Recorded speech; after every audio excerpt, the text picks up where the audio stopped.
राज्य के संस्थापक सम्राट चंद्रगुप्त मौर्य ने मोक्ष प्राप्ति के उद्देश्य से सम्राट पद तथा राजवैभव को त्याग कर ईसा पूर्व 298 में संन्यास्त जीवन को अपना लिया।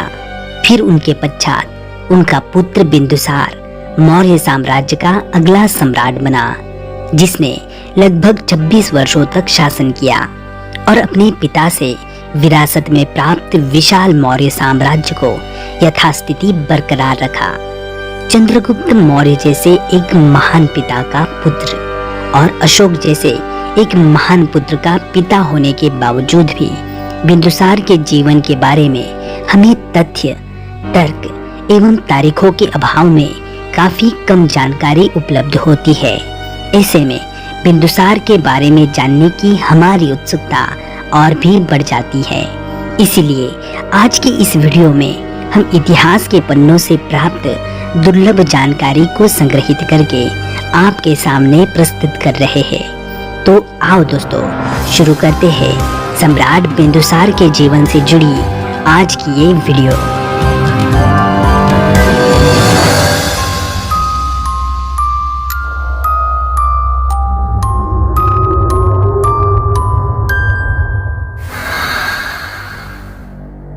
मात्र 22 वर्ष की आयु में सम्राट बने बिंदुसार को इतिहास में अमित्रघात, सिंहसेन, भद्रसार और अजातशत्रु वरिसार ऐसे कई सारे नामों से जाना जाता है। अमित्रघात शब्द का अर्थ है शत्रुओं का नाश करने वाला। संभवतः ये बिरुदावली बिंदुसार ने किसी विजय के उपलक्ष्य में धारण की होगी, लेकिन किस विजय के उपलक्ष्य में धारण की होगी इसे ज्ञात करना कठिन हो जाता है।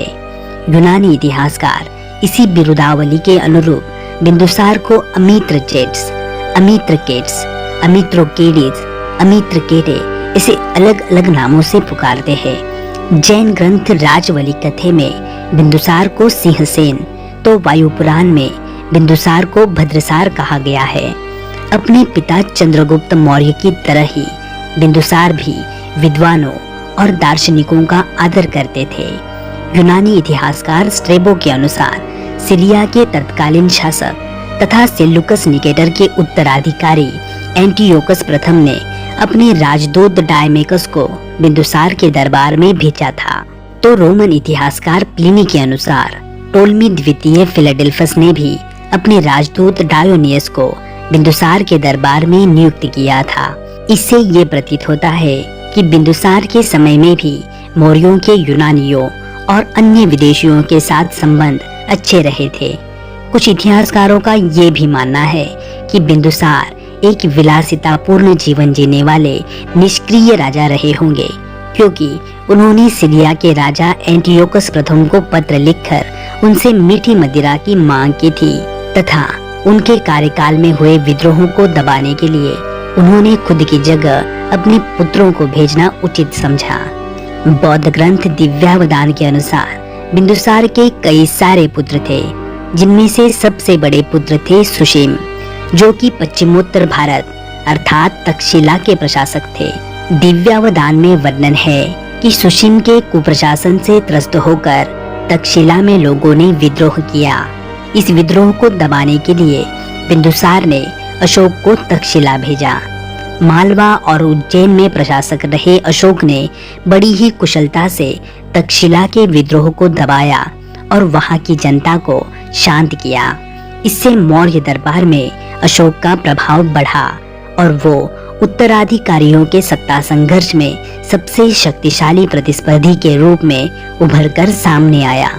वैसे सुशीम बिंदुसार के सबसे ज्येष्ठ पुत्र थे और इसी कारण वे स्वाभाविक रूप से मौर्य साम्राज्य के उत्तराधिकारी थे।